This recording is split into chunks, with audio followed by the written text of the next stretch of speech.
দর্শক বন্ধু, আশা করি সবাই ভালো আছেন। আজ বিষয় হলো নিজের জন্মছকে দেখে নিন তুঙ্গস্থ গ্রহদের কতটা শুভ ফল, নিচস্থ গ্রহদের কতটা নিষ্ফল। এবং জন্মছকে জানতে হবে যে সফলতা লাভ, প্রপার্টি, চাকুরি হওয়ার বিভিন্ন গ্রহদের অবস্থান গত তার ফল দান করে থাকে। কারোর ক্ষেত্রে হওয়া কাজকে বাধা সৃষ্টি করছে, সে সম্পর্কে কিছু অন্যভাবে একটা ফর্মুলা দেখাবো। প্রথম তুঙ্গস্থ গ্রহরা কতটা ভালো ফল দেয় জানুন, পরে নিচস্থ গ্রহদের ফল জানাবো এবং কিছু বাধা কাটানোর উপায় বলবো। লাস্ট পর্যন্ত দেখবেন, লাইক শেয়ার কমেন্ট করবেন। শুরু করবো একটা 12টা ভাব। কালপুরুষের 12টা ঘরকে 12টা রাশি বলা হয়, 12টা লগ্ন বলা হয়। আপনার লগ্ন যেখানে থাকবে সে লগ্ন থেকে গোনা যাবে। আমি সিম্পল এই যে 12টা ঘর নিয়ে দেখাচ্ছি।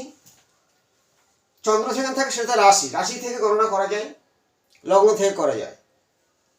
তুঙ্গস্থ গ্রহ রবি সবসময় মেষ রাশিতে তুঙ্গস্থ হয়, মেষ। আর এই রবি তুলা রাশিতে নিচস্থ হয়ে থাকে। রবি প্রত্যেকটা মাসে একটা করে ঘর পরিবর্তন করে। বর্তমান এখন কার্তিক মাসে তুলা রাশিতে রবি আছে, আর 1 ডিগ্রি মানে একদিন, 30 দিনের 30 ডিগ্রি পার করে দেয়। রবি তুলা রাশিতে নিচস্থ হওয়ার কারণ এবং মেষ রাশিতে তুঙ্গস্থ হওয়ার কারণ।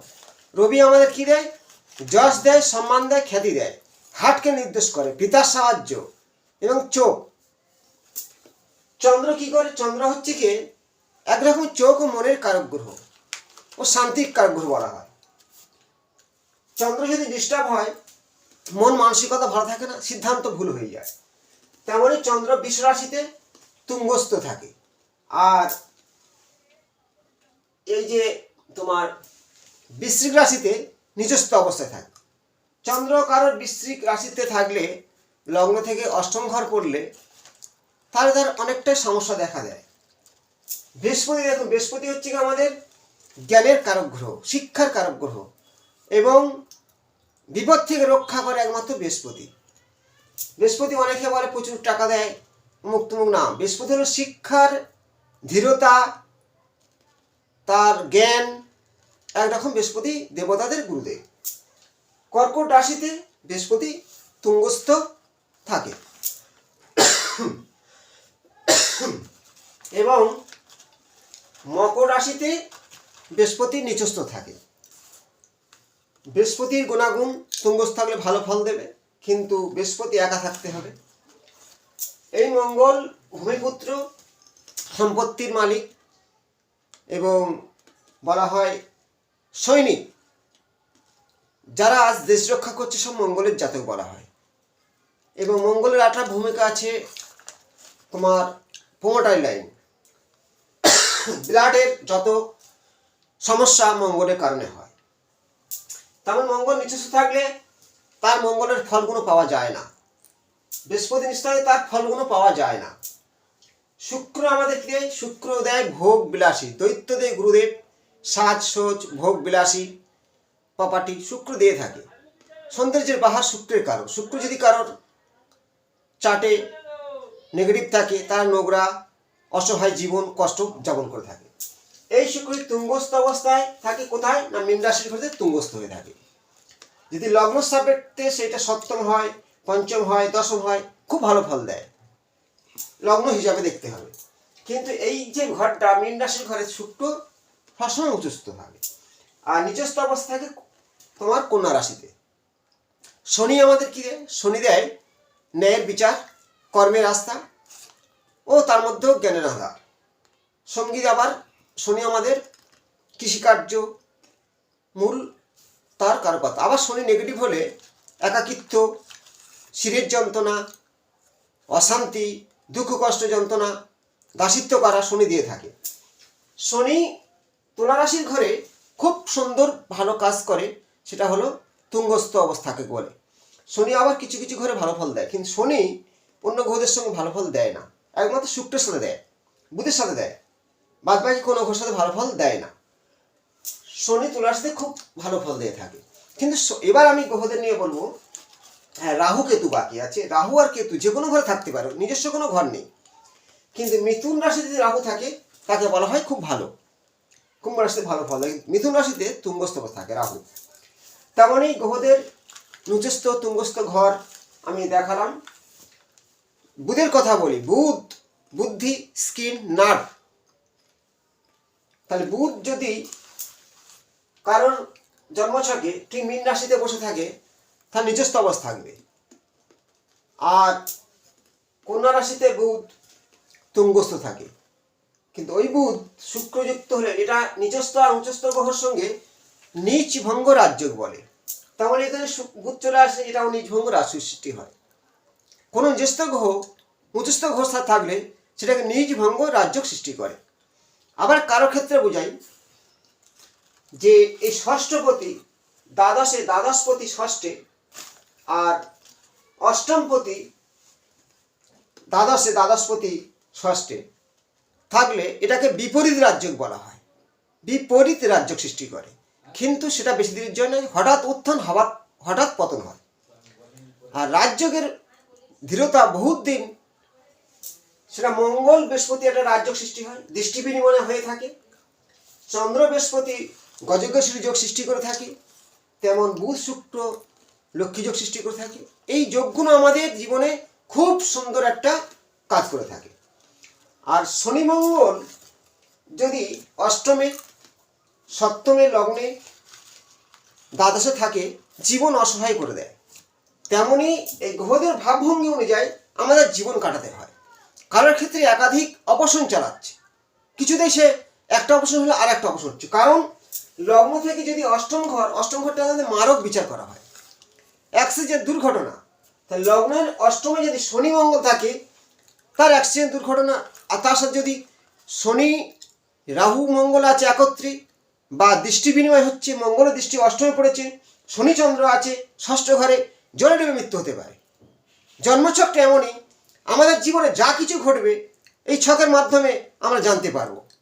তার সম্পর্কে জ্যোতিষশাস্ত্র অনেকটাই বড় ভূমিকা, তার প্রতিকার কিছু আছে। তাহলে আমি এই যে 12টা ভাবকে গ্রহদের অবস্থানগত ফল দেখালাম। নিজস্ব অবস্থায় গ্রহরা তেমন ফল দেয় না। আবার যদি অস্তমিত হয়ে যায়, একমাত্র রবির তেজে যে কোনো গ্রহ অস্তমিত হতে পারে। বৃহস্পতি দেবতাদের গুরুদেব, শুক্র দৈত্যদের গুরুদেব, শুক্র যে ভোগবিলাসী, রবির দ্বারায় যদি শুক্র অস্তমিত হয়ে যায় তাহলে সেটাকে নিষ্ফল বলা হয়। কোনো গ্রহর ডিগ্রি 28, 29 হয়ে গেছে তাকে মৃত বলা হয়, ফল দান করে না। অনেকে জন্মছকে ভালো জায়গায় বসে আছে কিন্তু ফল পাবে না। তেমনি লগ্নে থেকে পঞ্চম, 1, 5 আর 9 ভাব যদি কোনো গ্রহ শুভ অবস্থায় থাকে তার ভাগ্য উচ্চ র্যাঙ্কে ওঠে এবং সেই ভাগ্যের চাকা কেউ থামাতে পারে না। আবার 1, 4, 7, 10 কেন্দ্র বলা হয়। 1, 4, 7 আর 10 এই চারটে সাগরে যদি শুভ গ্রহর অবস্থান থাকে তুঙ্গস্থ অবস্থায়, চারি সাগরে গ্রহর মেলা, তার সঙ্গে করোনা হেলাফেলা, খুবই উচ্চ র্যাঙ্কের প্রতিষ্ঠা লাভ, গাড়ি বাড়ি অর্থ একাধিক তার মানে বিজনেস এই ধরনের প্রপার্টি হয়ে থাকে। আর কোনো গ্রহ যদি মানে কেন্দ্রের মধ্যে থেকে অখিজ হয়ে যায়, মৃত অবস্থা থাকে, বৃদ্ধ অবস্থায় থাকে, বালক অবস্থা থাকে, সেকে নিষ্ফল বলা হয়, কোনো ফল দান করে না। তার জন্মছকটা দেখতে হবে গ্রহরা কি পজিশনে আছে। যদি কারোর ক্ষেত্রে বারবার কর্মক্ষেত্রে বাধা হচ্ছে, কিছুতেই তার বাড়ির একাধিক রোগ ব্যাধি যাচ্ছে না, দুর্ঘটনা কিছুতেই পিছু পাচ্ছে না, তার ছকের মধ্যে গ্রহদের অবস্থান অনুযায়ী অবশ্যই জানা যাবে। তার জন্য প্রতিকার আছে জ্যোতিষশাস্ত্রে অনেক। ছক বিচার করে বাস্তু দেখতে হয়, কারণ যদি বাস্তু ভুল হয় ছকটা ভুল অবশ্যই হবে। তার সাথে বলি, কারণ হাতে রেখা ভালো আছে কিন্তু তার কাজ হয় না, কারণ তার বাস্তু নেগেটিভ আছে। আর স্টোন পড়লে যে পুরো কাজ করবে এরম নয়, বাস্তু যদি ঠিক না হয় স্টোন কাজ করে না। এই ধরনের জন্মছকটা দেখতে হবে যে উচ্চস্থ গ্রহদের নিচস্থ ফল কেমন, 0 ডিগ্রি বা বৃদ্ধা, সেই গ্রহদের ফল অনুযায়ী আপনার জীবনে সফলতা লাভ আসবে। যদি কারোর ক্ষেত্রে কোনো গ্রহ এই শনি চন্দ্র একত্রে আছে, স্বামী স্ত্রীর মধ্যে অশান্তি হবেই। শনি চন্দ্র বা মঙ্গল একত্রে আছে, বারবার ঘাত প্রতিঘাত আসবে। লগ্নের সপ্তম ঘরটা সবথেকে বিবাহ জীবনকে নির্দেশ করে, আর পঞ্চম ঘরটা প্রেম জীবনের নির্দেশ করে। যদি কারোর ক্ষেত্রে পঞ্চম ঘর সপ্তম ঘর ড্যামেজ হয়, পীড়িত হয়ে যায়, তাহলে তাদের জীবনে বিপদ জীবনে বারবার ঘাত প্রতিঘাত অবশ্যই আসবে। চন্দ্র আমাদের মনকে নিয়ন্ত্রণ করে। তাহলে চন্দ্র যদি পাপক সৃষ্টি হয়, চন্দ্র কি রাহুযুক্ত, গ্রহণ দোষ, চন্দ্র শনিযুক্ত, চন্দ্র কেতুযুক্ত, সেই চন্দ্র কিন্তু অকেজো হয়ে যায়, তার জীবনে মানসিক চাপ, মানসিক কষ্ট। তেমন চন্দ্রের সাথে যদি মানে পাপক গ্রহ দুদিকে থাকে, তাকে বলা হয় পাপ পীড়িত হয়ে গেল চন্দ্র। বা চন্দ্র দুই পাশে কোনো গ্রহ নেই, তাকে বলা হয় কমন্দন দোষ, সারা জীবন মানসিক কষ্ট পাবেই। এর থেকে বাঁচার জন্যে জ্যোতিষশাস্ত্রের ফর্মুলা আছে, আমি একটা টোটকা বলছি, বাড়িতে প্রয়োগ করবেন, আশা করব সেই ফলটা পাবেন। কেমন ধরনের টোটকা? প্রত্যেকটা গ্রহর নিয়ন্ত্রণ করার ক্ষমতা একমাত্র শিবকে থাকে, সব সমাধান শিব পারে। অনেকে জানায় না, আমি জানাচ্ছি। প্রত্যেকের মন্দিরে না যেতে পারেনি, বাড়িতে শিবকে প্রতিষ্ঠা করে প্রতিদিন শিবের বিভিন্ন তন্ত্র মন্ত্র আছে, জপ করুন। এবং প্রতি শনিবার দিন শিবের সর্ষের তেল দিয়ে চান করাবেন মাখিয়ে, তারপরে অগুরু গোলাপ জল চান করাবেন, বেলপাতা ও চন্দন দিয়ে শিবের মন্ত্র জপ করে, মহামৃত্যুঞ্জয় মন্ত্র, রোগ ব্যাধি দূর হয়ে যাবে।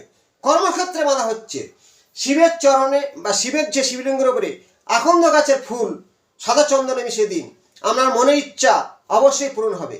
প্রতিদিন 1 গ্লাস জলে সকালে উঠে চান করে সেই জলটার সামনে নিজের ভাবনাকে উদ্ধার করে দিন যে কি চান, ক্লিম মন্ত্র জপ করে জলটা খেয়ে নিন, মনের ইচ্ছা পূরণ হবে।